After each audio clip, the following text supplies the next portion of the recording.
guys, welcome to the Everett Silver Show. We have exciting guests as we do every week, and so I want to thank you so much for tuning in, and I'm always bringing it to you, so thanks so much for staying in tune with us. Stay connected. You're watching the Everett Silver Show. Hello, Hey, Everett. Dr. Hodges, Dr. Ferguson, thanks for doing the show. Yes, sir. Thanks for having us. Well, folks, I tell you, I have the wonderful opportunity to be able to talk to critters, fixers, I tell you, country vets, but I'm telling you, I've caught up with some of the actual stars of the show, veterinarians. Dr. Bernard Hodges, as well as Dr. Terrence Ferguson is with us. 20 years of best friendship and business partners, and man, I'm telling you, I got to start with you, Dr. Hodges. Talk about this, first of all, this friendship that spans over 20 years, man. I know, man. It's nothing like it. We both met at Fort Valley State University, 20 plus years ago, and sitting in class. And I know he's a smart kid, so I'm smart enough to know to sit by the smart kid. And we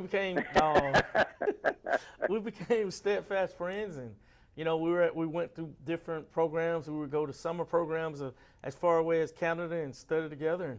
And we went to Tuskegee University, the veterinary school. Well, I was his big brother, so I was a year earlier. So, that was definitely a great experience. And we got out and we decided to hitch our wags together and start our own veterinary clinic. And it has been an amazing run. Yes. Great friends. And I tell you one thing we found out through this TV show, we thought this was just us. We didn't realize we were funny. Everybody keeps saying, you guys are funny. Like, yeah. Really? Just being us, huh? Right. Well, I'm sure you guys have you've been around it so long. But now, Dr. Ferguson, I got to ask you, yes, because this is astounding, and this is what I want to really bring out of nothing else in this interview. Fewer than 2% of black veterinarians, first of all, in the entire country. What made you guys want to even just specialize in that? Is something that you grew up with, or what? Well, for me, I always say mine is a little more traditional. When I was 7, 8 years old, we had a family pet, and the family pet was hit by a car. And, Wow. being small, you have this little pet, and, I was from a little country town. All I knew to do was get some alcohol and try to doctor this dog back to health. And the dog Right. recovered. And that just kind of lit a fire in me to want to become, at that time, I told my mother I want to be an animal doctor. And of course, she told me it's called a veterinarian. And, was just blessed to go to undergrad and go to veterinary school to become a veterinarian. Now looking back on it, I always tease them like, that did light a fire under me, but now I know the dog wasn't hurt that bad. I thought I had done something very miraculous at that time, but I'm glad for that opportunity that just kind of lit a fire in me, want to become a veterinarian. So I've always wanted to be a veterinarian, but I always tell people my plight was a little different because I almost changed careers, because it wasn't until I was a junior in undergrad that I saw the first black veterinarian. And there were some times Wow. in there where I was like, I'm not too sure if I can do this, because I didn't see that example. So it was a blessing at that point to see a black veterinarian who encouraged me to continue to go to school of veterinary medicine. It's okay. I've seen you Now, perform. Yeah, Dr. Hodges, listen, I look at it, man. You guys, first of all, you own and operate Critter Fixer Veterinary Hospitals, located about 100 miles south of Atlanta. Uh-huh. Talk about from you meaning from your guys, your humor in the treatment, more than 20 patients you see across these two locations. How strenuous is that? It's tough. I mean, you're not only trying to save lives, but, you also have to keep the lights on as well. I mean, it definitely is a lot easier to keep them on these days. I mean, when we first started, literally, I can remember, being a overeducated receptionist. He was a overeducated dog walker. It was just he and I. I mean, we were the only ones in that clinic, and we were like, okay, we gotta keep going. We get a loaf of bread and some turkey, and we make turkey sandwiches, but now learning business is definitely a big part of it. Because every day we have maybe 30 or 40 employees and 5 or 6 veterinarians that work for us. So, we're like a family, and that's the big thing. I mean, we celebrated one of our employees' 20th anniversary this weekend. She's been with us 20 years, and the clinic's only been there 21. But it's it's all about running the business, but also having a family atmosphere. I mean, it's like brothers. I mean, people see us and laugh and they hear our interactions, but I mean, you know, you really would get it if you listen to our morning conversations on our driving to work, because we're laughing and cracking up and just, you know, he makes me feel good and feel confident when I'm on having my bad days, because there are some bad days. Sometimes you don't have good outcomes. Sometimes animals don't live, but you know, he understands the plight, and hopefully I do the same. Definitely. Well, yeah, I tell you that's what then this tells me how you guys keep the friendships along. Dr. Ferguson, I heard you mention you're breaking, first of all, groundbreakers. I mean, you're breaking barriers.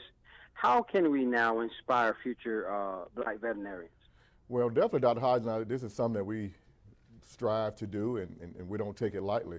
One is, the great thing here is we have a national platform that they can, you know, kids of color can see 2 African-American veterinarians that are professional, that's in a profession that's not very diverse. So we're trying to set that example. But the other thing is that we're putting programs in place to also encourage, you know, minorities to become veterinarians, as well as all kids. And it's a program called Vet for a Day. And what Vet for a Day is we're going to bring in kids from 12 to 15, and we're going to expose them to all the areas of veterinary medicine. And they'll know how to restrain animals. They'll get to see surgeries. They'll get to hear about what things it takes to even apply to School of Veterinary Medicine to become admitted. They'll get opportunity to see injections, vaccinations, just the whole gamut of what we do. And it's a weekend thing that we're doing, and it's the first annual, and hopefully it becomes something that we can do every year annually, and maybe we can even stretch this thing out nationally. Well, I can tell you, I want to thank you so much for doing the show today. Critter Fixers, Country Vets, Season 2 premieres Saturday, May 22nd, 9 p.m. Also 10 p.m., folks, double stack premiere on National Geographic Wow. Again, I want to thank Dr. Bernard Hodges, also Dr. Terrence Ferguson. Man, you guys have inspired me. All of Eastern North Carolina know about you now, and so thanks for doing the show. Thank you very much. You're welcome, Baba. Well, guys, thanks so much for tuning into the Everett Silver Show. Stay tuned. Don't turn that dial, because we got more exciting guests right here on the Everett Silver Show. Be back in a moment. Thanks, guys. I'm down here with Jennifer and Jay. Welcome to Wipeout, you guys. Thank you. All right, so tell me about what you do. I'm actually a woodworker. And I do pole fitness, so I'm an instructor. I really want to see what you can do. Yeah, of course. Not looking. I'm at work. I'm professional. Nicole, let me know when she's done. Okay, she's done. Thanks. Hey! What? And with control on the dismount. Wow, that's unbelievable. What a coincidence. I've been taking pole classes myself. Have you? You know what the key is, John? Well, it looks like it's in the shoulders. No, it's in the pole. I like a nice long one. You can call me Big Pole Nicole. Surely the size of the pole isn't everything. I mean, I bet there are plenty of smaller poles out there that do very well for themselves. Well, keep telling yourself that one, John. Let's go back down to the course. Jen's boyfriend, Jay the woodworker, is on the jiggulator. You know, woodworkers have a saying, measure twice, cut once. Ouch! I think Jay's saying, go slow, fall hard. Hi, Everett. Camille, thanks so much for doing the show. Yes, you're welcome. Congratulations on having your own show. Well, there you go. I appreciate it. Look, you've done it before. I don't know if you remember, but I'm glad to have you back, and what a wonderful time. Well, look, folks, my guest is with us. I have called up with actress and cover girl Camile Kostek is here with us. She's actually the field host of the TBS newly reimagined iconic extreme obstacle course series, the show Wipeout, and she's here with us, and she's in the thick of things. So, Camile, tell us, you're right there on the field and in the midst of all. I am in it to win it. Well, not really. I don't get to win it, but I get to tell the story of the people who want to win it. And I think that's even better because the show goes on for me every day, even if I don't win. But it is so much fun. I think the best part for the audience, I don't know, for me, is that when they're watching, we're seeing them get slimed, be soaked, fall down, get back up. But anything that lands on them ends up landing on me. I'm the first person that they see on that platform. I am the finish line. So I think it's funny and all fun and games until they come and give me a hug. And then I'm like, you know, I'm out of luck there. You have to be on camera. Well, I don't have a wetsuit on. So I am in the thick of it.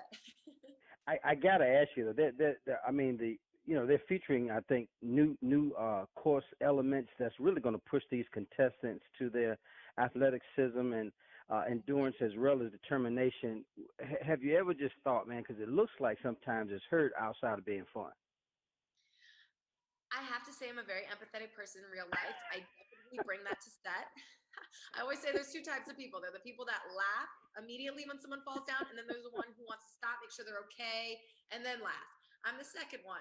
So it's a little hard for me. My skin gets thicker as the show goes on, as I see more contestants wipe out and see that they're okay. But it definitely is, there's a lot of wiping out going on, hence the name. Now, I got to tell you, from a Sports Illustrated swim cover girl to modeling, how in the world, I got to ask you that, just you're bringing so much more element to the show, because I saw one of the clips there where you asked one of the contestants what did they do, and the girl was on the pole, but it's so many things that you're learning there, right? Oh, I learned, sometimes I think I learn more there than I do in growing up. There are different professions and hobbies that I've never even heard about, never learned about. And not only do they get to learn the story and their profession or why they're interested in it, I get put to the test and I have to do the part. I mean, I will say I always sign up for it. I think it makes the interview more fun. It makes my job more fun in the morning. It's very early when I interview them before they take the course. So, I mean, I've played the ukulele. I have made dolphin noises. I do parkour. I do ultimate frisbee. I've done LARPing. I mean, it goes on. There's always something new. I even surprised myself. I could freestyle rap. A lot of things I didn't know that I could do. And Camille, it looks like you're having fun the whole while. I have fun the whole time. It doesn't even feel like work. It's a lot of fun. Well, I want to thank you so much for doing so, folks. You got to make sure you tune in to Wipeout. It airs Thursdays at 9 p.m. on TBS. And I tell you, Camille, any last-minute things you want to say? Because it's always a pleasure to have you on the show. Oh, thank you so much. It's great talking with you. Just tune in, 9, 8 Central on TBS. You're going to have a good time. Myself, John Cena, Nicole Byer, we all just want to make you laugh. The wonderful actress and cover girl, still host of Wipeout, Camile Kostek, has been with us. Camille, thanks so much for doing the show. Thanks. You're welcome. Bye-bye. More guests coming your way. Don't touch that dial. Be back in a moment.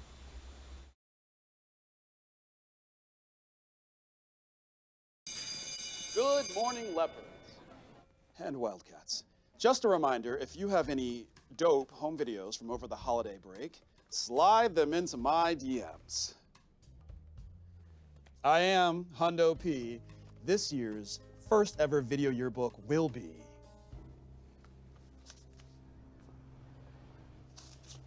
Gucci.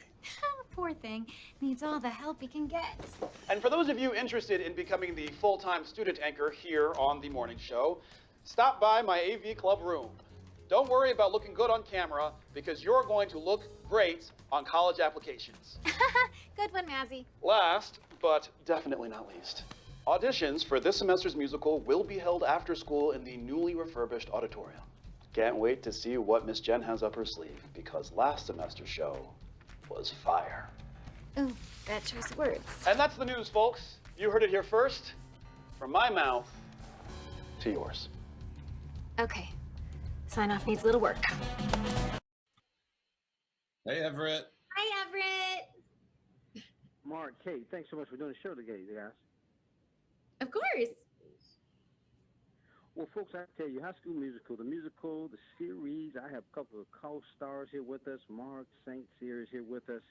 Kate Reinders is here. And so we've got to talk about the high school. I'm telling you, everybody's always fond of High School Musical, but the High School Musical type Series 2 is coming, begin streaming on Disney Plus May the 14th, which is today, guys, so make sure you do it. So where do we start? And I guess, Mark, I'll start with you. All right, let's start it up. What do we start? Yeah, let's talk about the show, man, because there's so many exciting. This year, the series is going to perform Beauty and the Beast. Kind of talk about what you guys got going on. Oh, man, well, we've got a lot going on. We've got everything you loved from season 1, and we're just bringing out more of it. So more drama, more joy, more jokes, more emotion, and more music. Also, I don't know if you know this, but you're going to get a lot more Miss Jen, and you're going to get a little bit more, because we didn't have him last year, Derek Huff. It is really all about And Kate, go ahead, Kate. I'm sorry. Go ahead. No. You go ahead. I was going to ask you, I have seen some of the pilots and trailers, I should say, and boy, if you're not, you got both of you guys are just funny, but sometimes your facial expressions and you're, Mark is on the radio doing this thing, or you can see him and you're just, what are you, strategizing? What am I? Wait, what am I? What? Strategizing. Are you strategizing? Strategizing. Listen, Miss Jen is always thinking, always making plans. Oh, yes. Wheeling and dealing and figuring it out. Now, listen, I guess the goal is that you're trying to, win this prestigious. I mean, you got a lot of things going on, some cutthroats from students in the theater competition. Anytime competition's in play, you always got to deal with stuff on the side, right? Oh, absolutely. And then, of course, it's already the drama club, so we have drama as it is. And then for Miss Jen personally, we're adding in the fact that we're competing against Miss Jen's ex-boyfriend from high school. So, that adds even more drama. Now, Mr. Mazzari, I mean, you talk about the things that you're doing there. I guess from the numerous television credits that you have, from your perspective, man, how often that just trying to bring things together. How much is that critical to what you're trying to do in musical this year? I think, Mr. Mazzar was very critical of musicals in season 1, and I think he, rather than being an enemy of the arts, I think in season 2 he's considering what it looks like to become an ally of the arts, to become a supporter of the arts, and not just the arts, but potentially a supporter of Miss Jennifer, the teacher, the theater teacher of East High.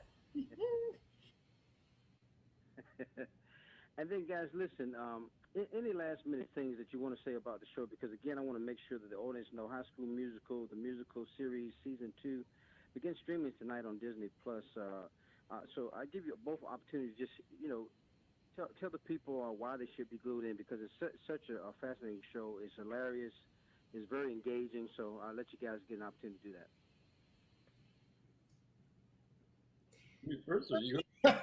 Season 2 is going to just give you more of what you love and these kids that you love. And there's going to be more music, and the original songs are fantastic, some of which are written by Olivia Rodrigo and Josh Bassett. And then our twist on Beauty and the Beast, you probably love it. I mean, who doesn't? But you're going to love it. You're going to fall in love with it again. Yeah, I think that's great. And the thing that I just want to share is that what I love so much about our show is that it's great for all age ranges in a really genuine way. People in high school and middle school are really loving our show, but also the parents are really loving our show because the show is written in a very smart way and in a way where people can recognize humor of their own high school days. And I think that's what makes our show really special, is that it has this multi-generational entertainment factor to it that I think will be a lot of fun for a lot of families throughout America, but especially in North Carolina. Exactly. So many things. To you guys' credit, Mark St.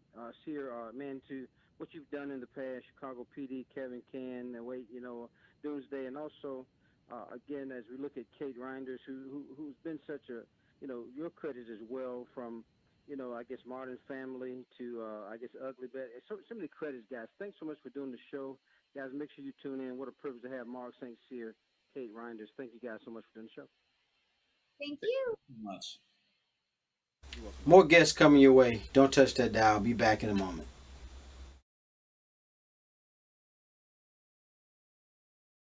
Oh, hi, Everett. Hey, thanks, guys, for doing the show. Folks, my guest is with us. Well, number of numbers currently kind of rising. More than 1 in 10 Americans, or more than 34 million, will live with diabetes today already. And so we've got to talk about some of the things that we need to address and some of the challenges that patients face due to this condition. So I have the wonderful privilege of talking to Dr. Radhika Papasui is here with us, Professor Internal Medicine there, and the Vice, I should say, Chair of Clinical Research at the Medicine there at University of Michigan. Also, Lindsay Colbert, who is the executive director of the Foundation of Preferable Neuropathies. And so we want to thank you so much, guys, for doing the show. Now, Doctor, talk about what can you tell us about this diabetes, I guess, nerve pain and its symptoms?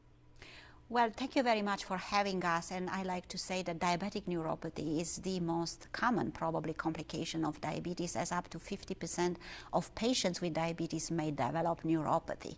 And it is due to a progressive damage and loss of the nerves in your body that can lead to loss of sensation, and that can affect multiple functions such as balance, walking, daily living, as well as feeling, minor injuries in your feet that can lead to ulcerations, and those lead to amputation.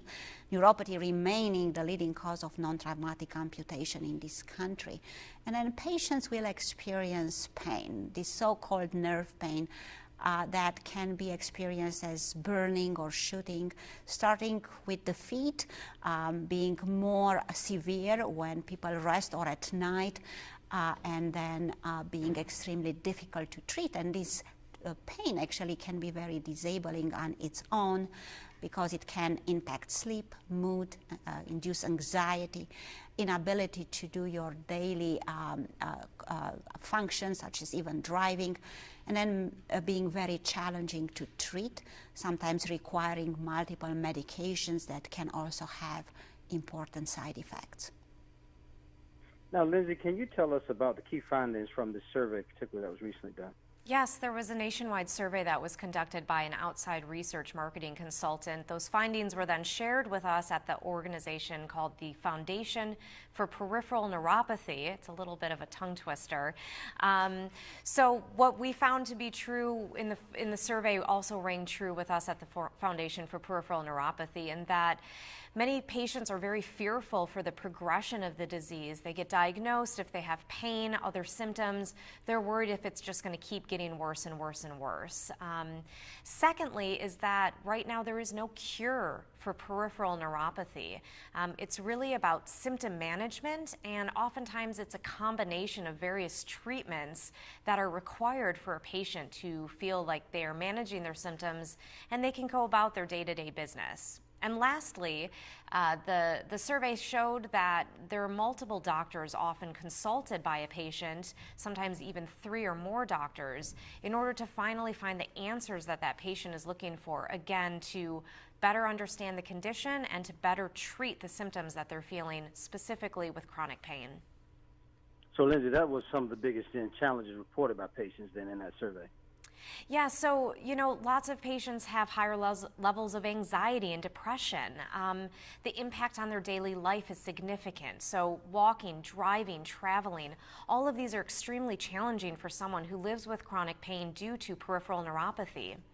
And lastly, what I also want to highlight at the Foundation for Peripheral Neuropathy is just lifestyle modifications, specifically exercise. Exercise is so important to help manage the symptoms and really get some of that pain at bay.